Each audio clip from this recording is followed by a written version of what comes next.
Okay, listening now, please. Range and launch angle. Of course, I can have several different launch angles. Here. And if I essentially project these launch angles with the same speed, of course, we're going to have paths that are quite different. Okay, and I don't know where they're going to land. Maybe they land at the same spot. Maybe this one just lands there. For a given speed, I'll actually write this.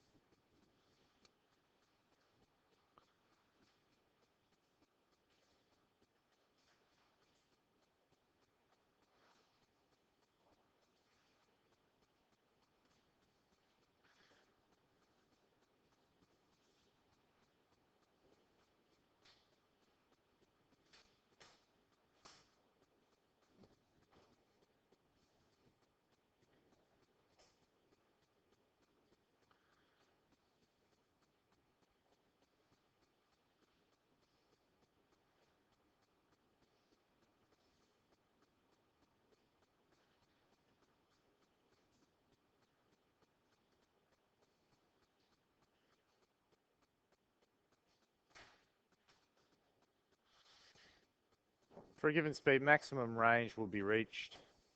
Remember, range is just the distance, the horizontal displacement from this point where you launch the projectile to the furthest that it lands away from that point. It's the greatest displacement. If the launch angle is 45 degrees above the horizontal, so we're looking for not 90 degrees above the horizontal and not 0 down here somewhere. We're looking for right in between. Actually, I'll draw it in a different color. Is the best launch angle for the greatest range. That's kind of intuitive, isn't it? What are we doing? What's going on? How would you describe this vector here? What could you say about the horizontal and vertical components of that vector? But they're the same. That's right, exactly. So I'm giving it equal up and equal across energy, so to speak. Okay. So that's true. Greatest range will be achieved 45 degrees above the horizontal. This one's a little bit more difficult a concept. If I launch a projectile at, say, 80 degrees, thank you. What other launch? Does anybody know what other launch angle I could project that at to get the same range, to get exactly the same range? 10 degrees. Yeah, that's right. Okay, so same range is going to be achieved. What's wrong here? I've got black on. Same range will be achieved if I launch at 10 degrees. Okay.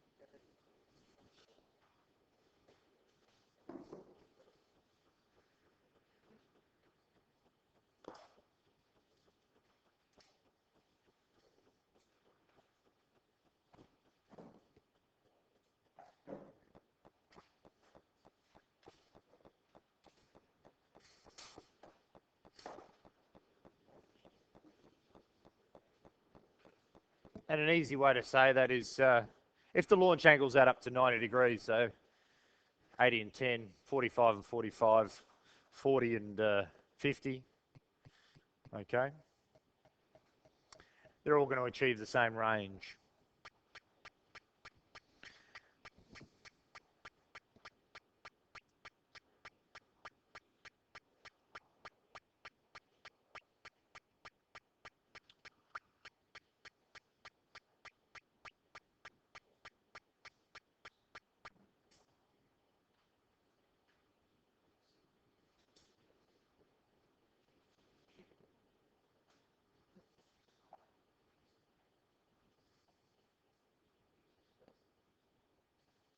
Effective air resistance on V.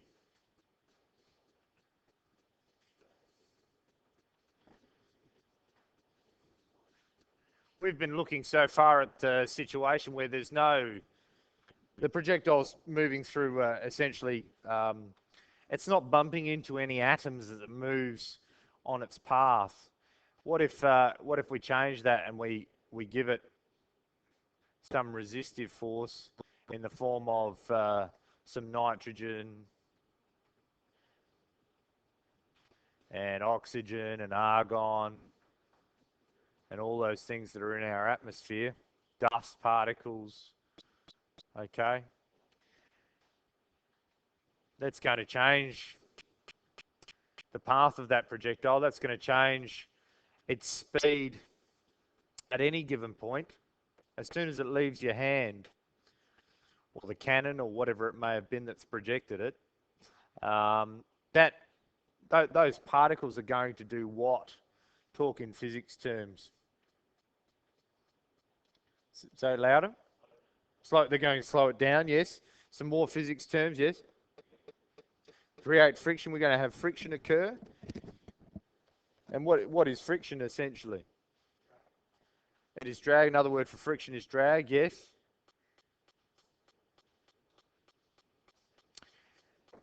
It's pieces of matter rubbing against each other or colliding with each other, isn't it? If matter comes into contact with other matter, we have a good experience that we know now that luckily for us, there's friction has occurred. Do you think I could walk across the floor if there was no friction? I'd slide, but how would I get started? No friction. If I'm just standing I'm standing in the center there. I'm standing here. I'm standing here. And just be aware that the air conditioner is going, so I'll slowly be moving backwards. All right. How do I stop from going backwards and want to go that? I want to go that way. Yeah, maybe I could do some of that. Right. Okay, it's causing friction with the air, but that doesn't work either. Okay. How do I turn the doorknob? You know what? They had this huge problem in space when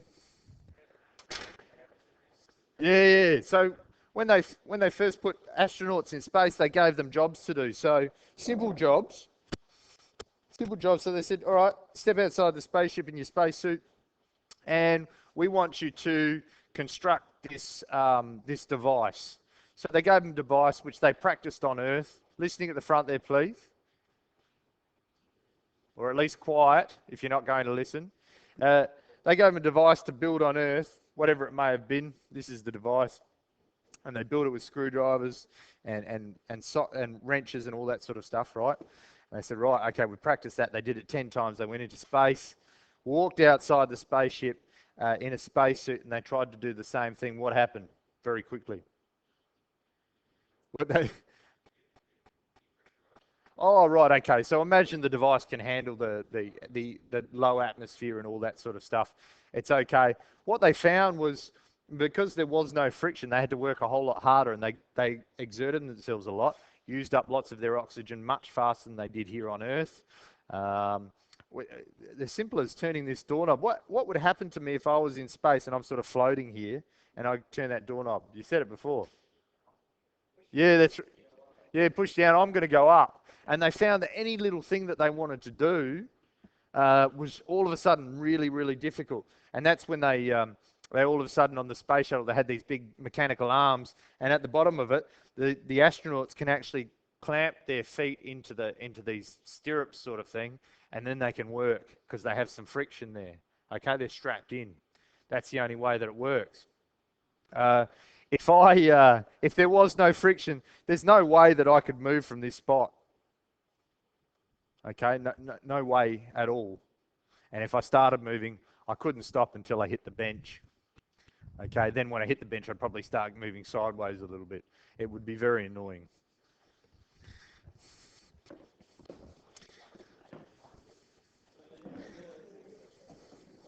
So, air resistance air resistance in this course is it's just a matter of interest. We look at the effects of it on a projectile. That's all. We're not going to do calculations and take into account air resistance. You may be asked in an exam or a test question about a conceptual question about air resistance. So a projectile is launched without air resistance. You answer that question, you do the calculations, you know what range it makes. The next question will say, what effect would air resistance then have on that range that you just calculated? And then you'll answer that in a couple of sentences, okay? Those are the sorts of things that we look at in Year 12 physics, SACE physics. This is, now I've got a formula here that I think it goes like this. Resistance equals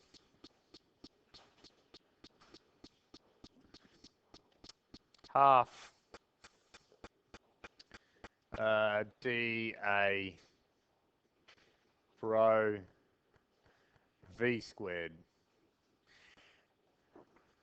Now, this is resistive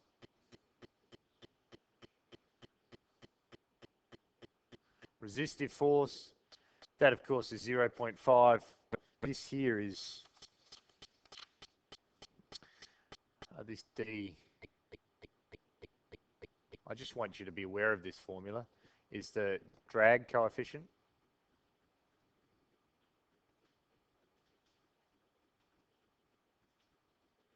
What do you think A might be? It's not acceleration. Acceleration is usually denoted with a lowercase a in physics. Cross-sectional area, thank you. Of what? Yes.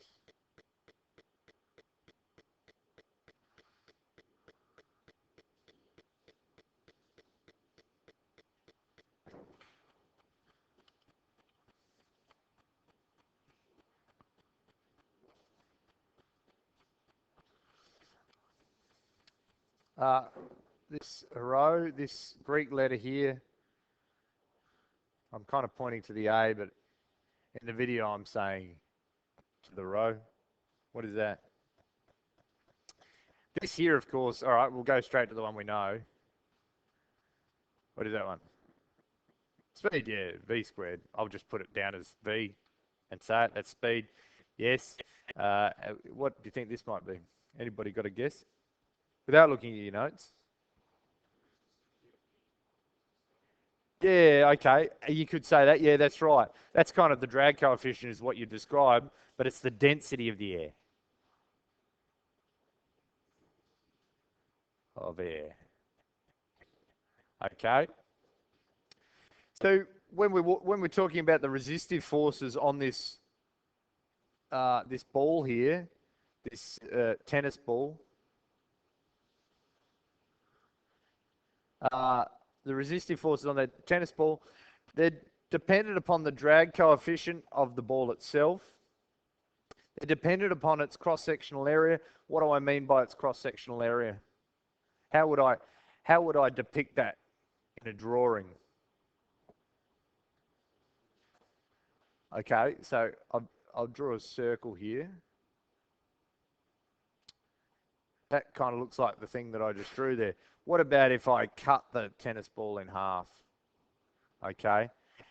If I cut it in half, this area in here is its cross-sectional area. Go away. Yep.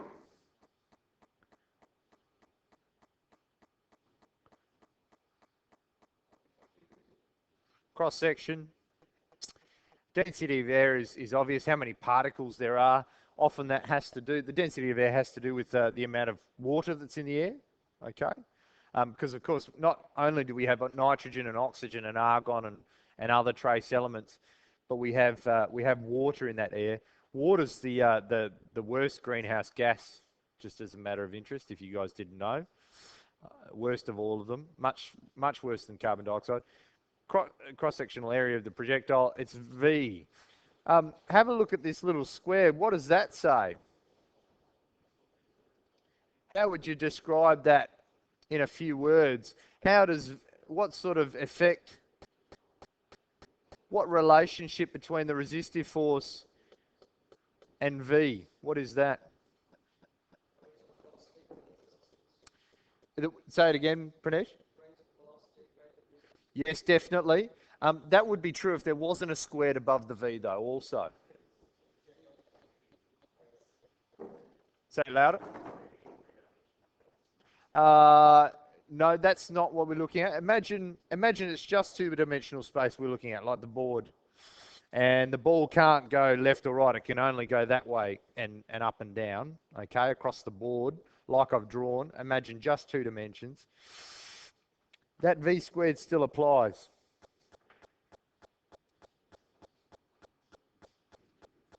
If I increase the velocity, the resistive force goes up exponentially. The faster the object, the much resistive force goes through the roof, okay? An example, and we'll watch I'll give you guys a video because this is quite interesting. The video we're about to play is the Bugatti Veyron. Okay, how are these resistive forces acting? Well, we have this projectile moving through the air and it has some velocity v. It kind of looks like this at the moment. If I draw the velocity vector of that tennis ball, imagine we can break up that velocity vector into two components, can't we? A horizontal and a vertical component of velocity. And they would be something like this. Oh, hang on. The vertical component would be something like this at this point. Very short. The horizontal component would be something like this. Actually, I'll draw it up here from here.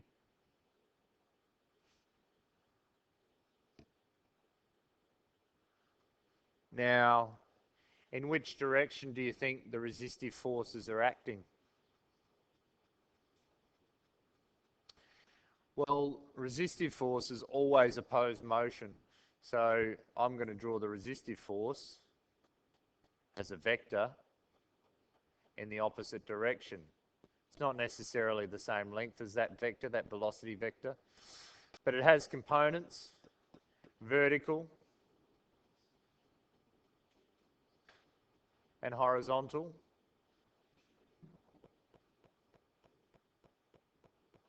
Okay, so this is R. This is V.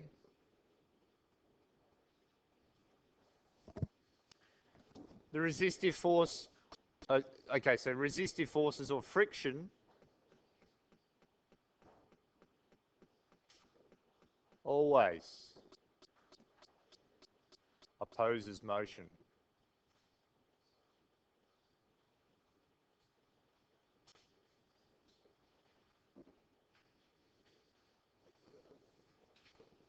That's this guy here.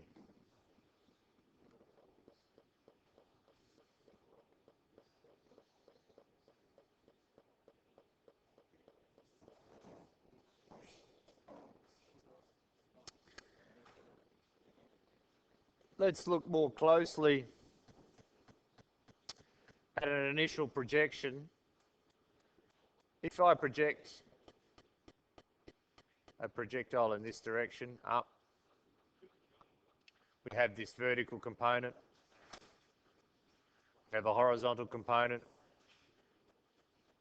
approximately equal. This might be our 45 degrees.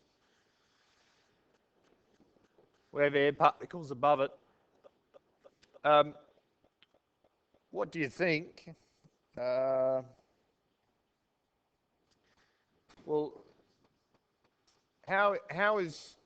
does somebody want to describe for me how the Vy is affected by this air resistance here? The vertical component of that velocity, V. This is our V. These are its components, Vx and Vy. What's the air resistance going to do to that Vy? Yeah, it's going to reduce the Vy air resistance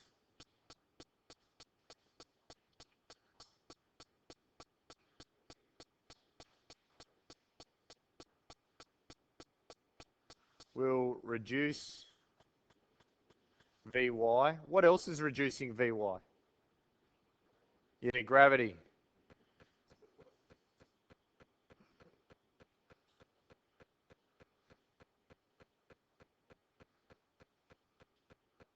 Gravity does this also. So on its way up, this projectile on its way up is its maximum height is being reduced by this air resistance, which is working in conjunction with gravity. And I'll just draw our air. I've been drawing it in blue. I'll do it again. Here's our air resistance working in the downward direction, vertical component on Vy. Gravity, I'll draw it in orange. G, it might be a shorter vector, I don't know. G there. They're both working in the same direction on its way up.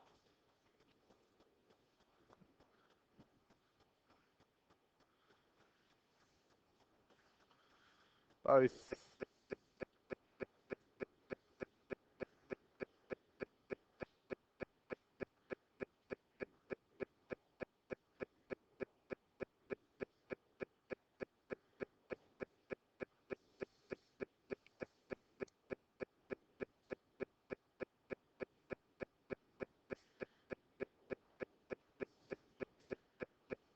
Okay, I've just repeated myself, sorry.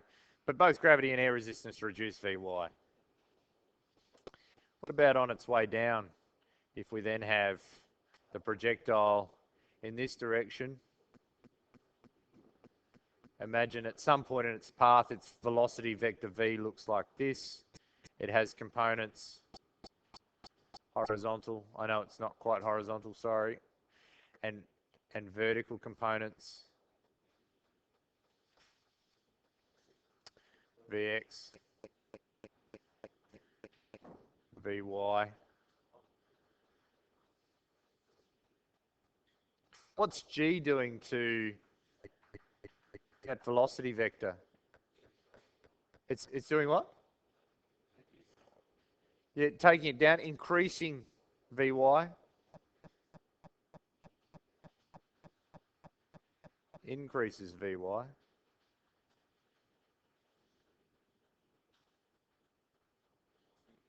Of course. What is air resistance doing and which way does it point? Points up this time, doesn't it? Opposing that motion. We're just looking at the vertical component here.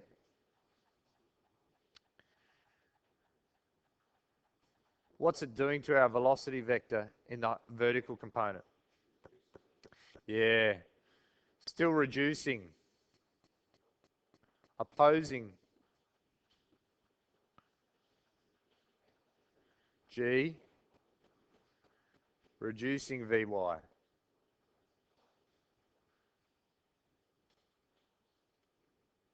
Okay.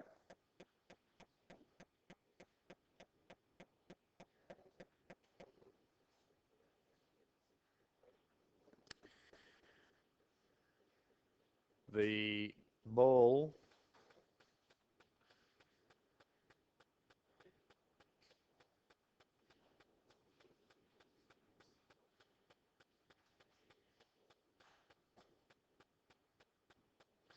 does not fall as quickly.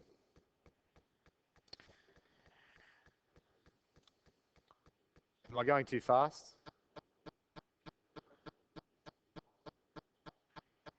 Here's the path of a projectile without air resistance.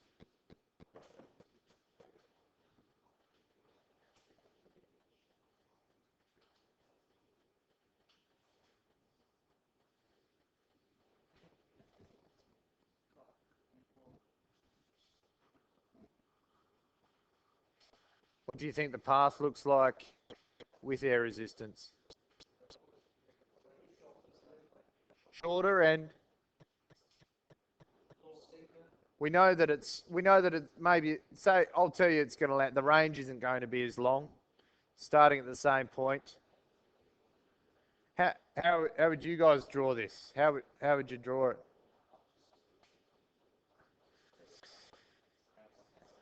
Lachlan, what's that? Yeah. So what? Yeah, not quite anything as much as the without air resistance. So as soon as you let go of it, it drops away. And actually does this. So actually, I don't like that. It's not that good. It's not that good. It's not. I know it's not going to be a parabola because I'm moving too slowly. I know that last one was a bumpy parabola as well, but okay. With air resistance, we get something like this.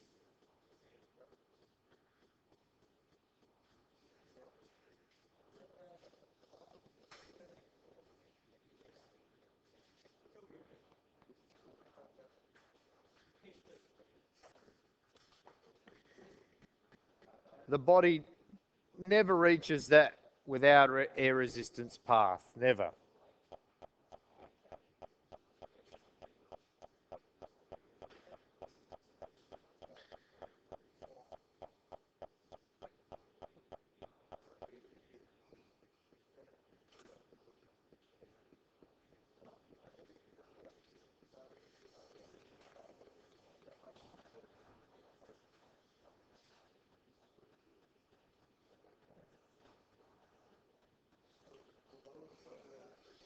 What time does this class finish? Somebody? 10:50. Thank you.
Effective air resistance on time of flight. Of course, time of flight is reduced.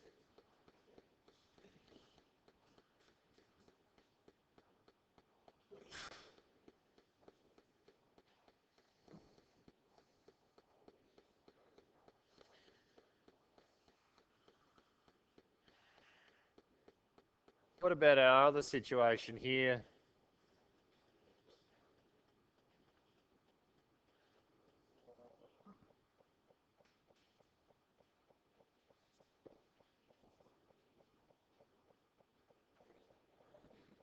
Somebody want to make a comment here?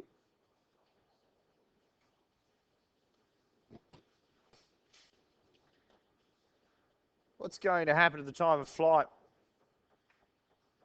Imagine we project this projectile off the cliff, the tennis ball off the cliff, and without any air resistance. It follows a very nice parabola. With air resistance, it doesn't quite make that parabola, drops short. Its range is decreased, of course. What about its time of flight? This one's a little bit less intuitive. Time of flight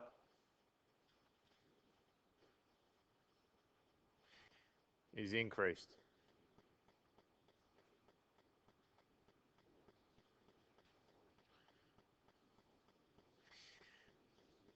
range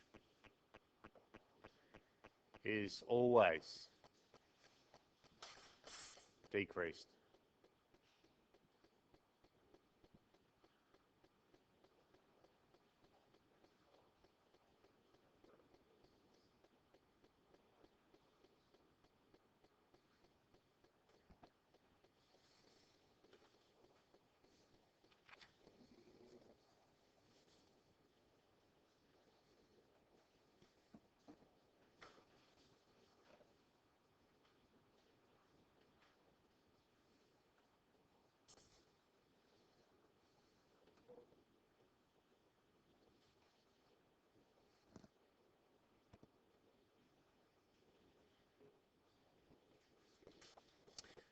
We might start the next part of the, we've almost finished projectile motion.